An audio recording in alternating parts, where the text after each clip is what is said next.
Fala, Fiel. Estou chegando aqui para a coletiva agora. Véspera de viagem, né? A gente já vai viajar daqui a pouco para o Rio de Janeiro e vamos falar um pouquinho com o pessoal, um pouquinho sobre o nosso time. Espero que a gente esteja bem concentrado para chegar lá e fazer um grande jogo amanhã.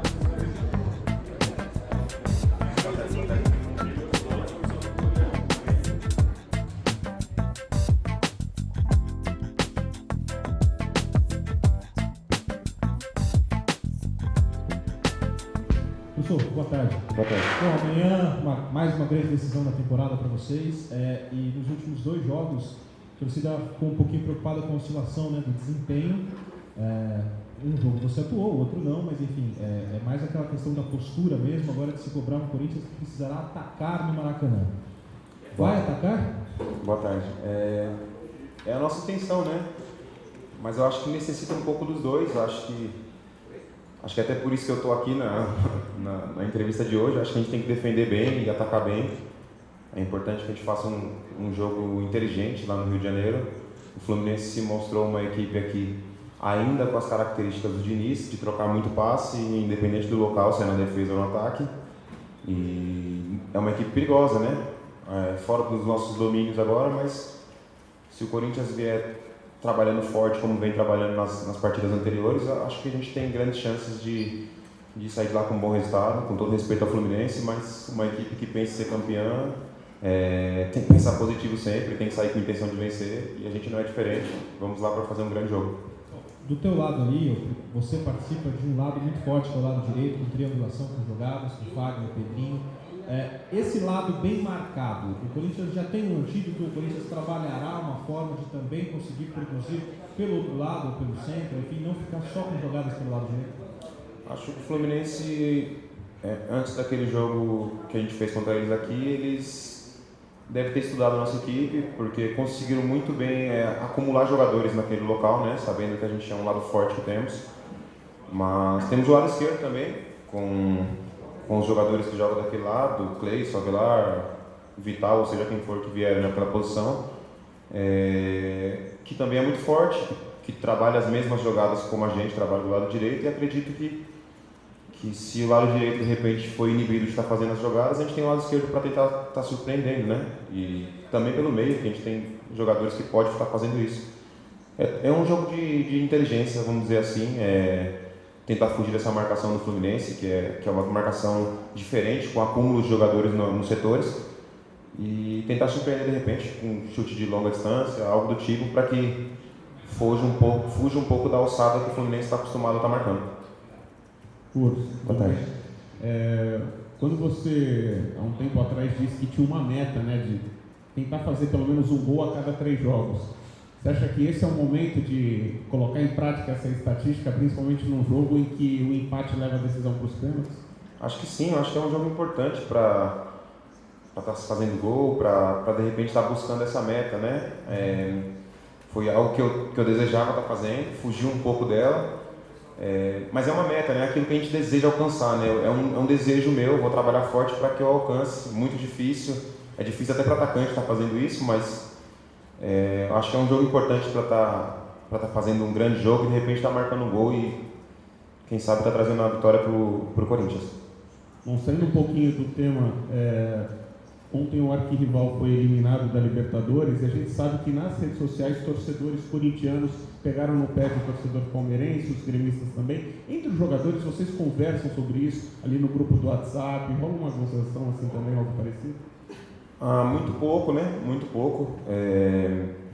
Claro que a gente viu o jogo, obviamente, a gente acompanha as redes sociais, vê que o torcedor ficou feliz, eufórico, mas a gente também tem uma grande decisão na quinta-feira, né? A gente não pode se prender muito a isso e deixar que essa brincadeira tome totalmente o nosso coração. A gente tem que trabalhar muito forte para que a gente não passe pela mesma situação que o nosso adversário está passando, né?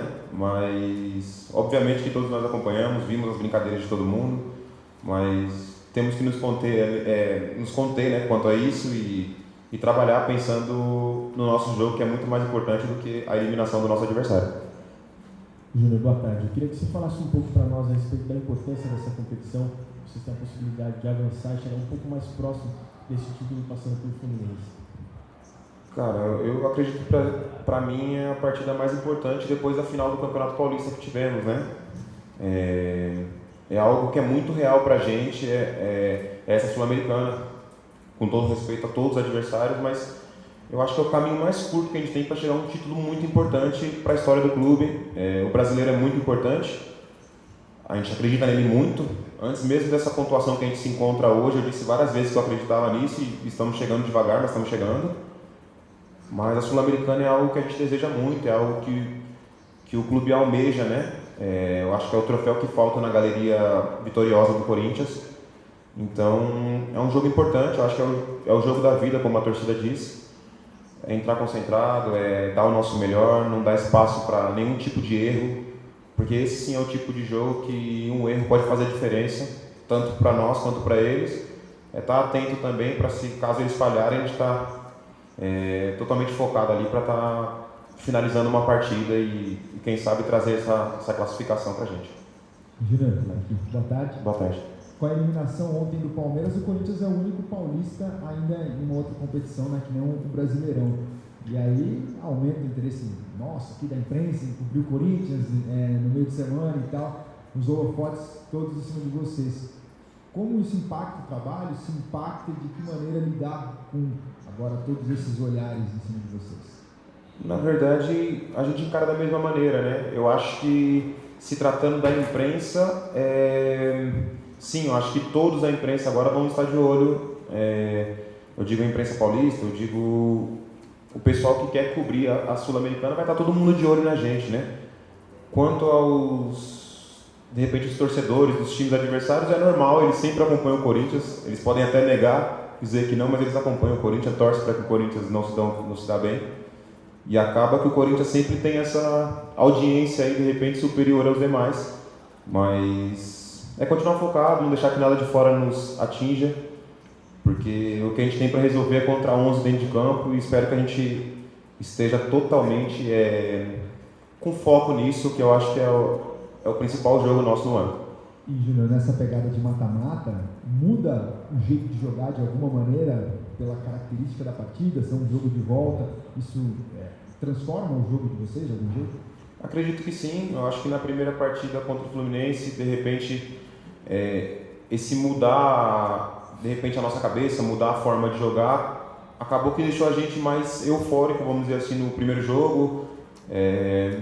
A gente ficou mais agressivo, não no sentido de brigar, mas acho que a gente ficou com aquela garra, às vezes, a mais do que era necessário. Acho que era um jogo para ser um pouco mais pensado, usar também da garra, mas era para ser mais pensado, usar um pouco mais da qualidade individual, e acabou que a gente ficou mais para o contato contra o Fluminense no primeiro jogo, e não é muito a ideia que a gente tinha para aquela partida, né? É fazer diferente no segundo jogo, ter a garra, mas conciliar com jogar também, que é importante. O Corinthians tem que jogar, é o que tem mostrado nesse segundo turno do campeonato, depois da Copa América, e acho que o jogar do Corinthians é mais importante do que qualquer estilo de jogo, contato, algo do tipo que a gente fez na primeira partida. Então é entrar focado contra o Fluminense nessa segunda partida, que acho que a gente tem tudo para classificar.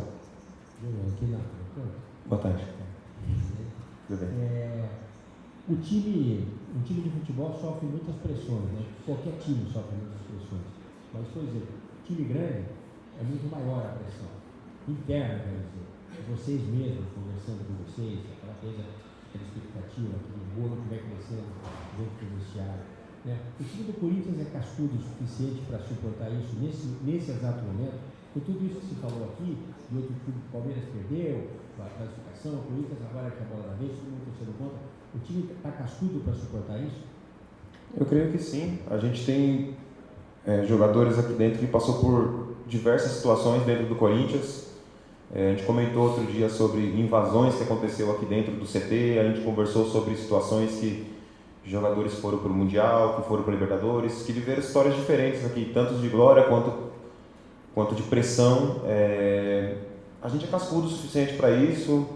Eu também já não sou mais nenhum menino, eu que cheguei agora, tenho total noção do que é o Corinthians. Cara, eu acho que tem que ser assim, time grande é assim. O Corinthians, quando as coisas estão boas, é muito boa. Quando o Corinthians está mal, as coisas são muito mal. tanto para pressão quanto para euforia, é de nível muito alto dentro do Corinthians. Então acho que a gente é cascudo o suficiente para saber que temos que ser homem, temos que ser responsáveis e correr até o fim lá contra o Fluminense. Que eu sei que a nossa torcida, o que espera da gente, de repente não é nem... Claro que todos querem vencer, mas o que a torcida espera da gente é que a gente se doe ao máximo nas partidas, né? E acho que a gente não pode fazer diferente contra o Fluminense, desde que a gente faça exatamente o que o treinador nos passa, exatamente o que temos que fazer e organização e com vontade de verdade de vencer, acho que as coisas acontecem naturalmente. De nada. Professor, o Pedrinho ficou nessa dúvida durante a semana se ele vai para o jogo, se não vai. Ele chegou a treinar com vocês. Queria saber o que você sentiu dele e qual a importância dele para a função, já que Fagner, você e ele trabalham muito bem pela direita. Sim, claro que se o Pedrinho não puder jogar, o Carille vai dar um jeito de colocar outro jogador ali para estar respondendo à altura. Mas para mim é importante que o Pedrinho jogue. Eu acho que a gente se dá muito bem ali pelo lado direito. A gente já entende mais ou menos o trabalho que o Carille nos passa, a nossa triangulação, tanto eu quanto ele quanto o Fagner. Eu acho que funciona bem aquele lado realmente. O Pedrinho tem feito os testes, tem treinado. Eu senti que ele está legal, mas tem que ver hoje ainda, né? Ainda tem mais. Ele fez mais tratamento, ele fez mais algumas situações para estar melhorando. E espero que ele esteja rápido para o jogo de amanhã, porque ele é uma peça muito importante para a gente. E de repente é um desequilíbrio nosso. Espero que ele esteja 100% para poder estar fazendo o que ele vem fazendo nas outras partidas. Boa tarde. Sobre o Pedrinho, esse fator de desequilíbrio, esse jogador importante que você até assumiu, a janela europeia está para se fechar agora, né? Ele é um jogador sempre muito comentado, sempre muito especulado. Vocês, como grupo, e você ali do lado direito, tem falado para ele dar uma segurada, ficar mais um pouco no Brasil? Não comentei nada com ele, não. O Pedrinho é um cara que trabalha muito, ele é muito talentoso. Todos nós que acompanhamos ele todos os dias e vê ele nos jogos, conseguem ver a qualidade que o Pedrinho tem, que ele é um menino diferente. Cara, eu sinceramente espero que ele conquiste o mundo, né? Mas eu espero que a partir de dezembro ele conquiste o mundo, que ele nos ajude esse ano aí para a gente chegar aonde a gente quer chegar no campeonato da Sul-Americana e no campeonato brasileiro.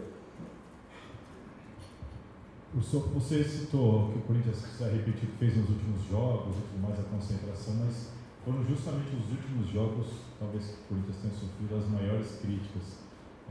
Teve aquela fase no Campeonato Paulista também foi muito criticado, mas ainda era muito começo de ano, o Carille chegando. E agora contra o Avaí principalmente, mas também contra o Fluminense, a torcida ficou bastante preocupada com a atuação, com a postura, nem tanto com a escalação, mas com o que viu em campo. Eu queria saber se esse foi um sentimento que atingiu vocês também. Porque às vezes na entrevista coletiva até do Carille, ele tenta ponderar, até para evitar alguma crise maior em cima do assunto. Então, não, mas tá bom, empatou. Mas internamente, vocês sentiram que o Corinthians ficou devendo nesses últimos 2 jogos e realmente precisa mudar para sair de lá classificado na quinta-feira?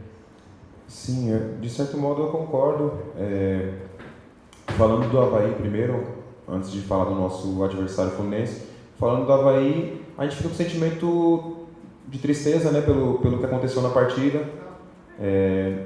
Não fizemos uma grande partida, porém não foi de todo ruim, né? Aconteceu uma expulsão contra a gente correu atrás para buscar o resultado e conseguimos, mas eu acho que se tratando do Corinthians, que está brigando lá em cima na tabela e enfrentar o último colocado com nenhuma vitória, eu acho que obviamente a gente ficou devendo. Eu acho que a gente deveria vir de lá com os 3 pontos, mas não foi possível pelo desenhar da partida. Se tratando do Fluminense, o Fluminense, querendo ou não, é um estilo de jogo que a gente não tinha enfrentado ainda no campeonato. O Fluminense veio com as peças rodando, sem ter um centroavante fixo. O Nenê vinha flutuar no meio de campo, fazendo um acúmulo de jogadores. Então tudo isso ali foi uma coisa nova que a gente estava vivendo e o Carille nos passou que era possível acontecer, mas de repente ali, esse excesso de vontade que eu comentei anteriormente, acabou que nos atrapalhou de repente para estar atacando e oferecendo perigo ao nosso adversário. A gente perdeu muito tempo tentando ser forte na marcação, correndo para lá e para cá e às vezes fazendo uma corrida boba, sem sentido e gastando energia à toa e depois nos faltando para atacar o adversário. É ser um pouco mais inteligente, respirar um pouco, ver o que está acontecendo na partida antes de tomar qualquer decisão. Como eu disse, eu acho que essa segunda partida é uma partida de inteligência, onde a gente não tem que dar espaço para esse tipo de erros, para que a gente não seja surpreendido pelo Fluminense, mas que a gente surpreenda com a vitória corintiana. Valeu. Valeu, gente. Boa tarde.